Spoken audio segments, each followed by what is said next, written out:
Нискоенергийният лазер е източник на енергия, която въвежда в тялото и влияе върху чувствителните на това лъчение елементи в клетката, без да поражда разрушаващо действие.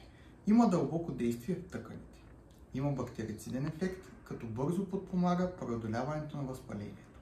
Има мигновенен аналгетичен ефект, биостимулиращ и регенеративен ефект върху лигавицата, подлежащата кост, нерви, лигаменти и мускули. Спомага за натрупването на кост в пародонталните чупове, както в случая на пациентката при тежък пародонтит, това води до стабилизиране на зъбите. При остри заболявания резултатът е незабавно спиране на болката след първата процедура. Обикновено са нужни 2 до 3 процедури за овладяване на възпалението. При хронични заболявания, както е пародонтитът, се препоръчват от 5 до 8 процедури.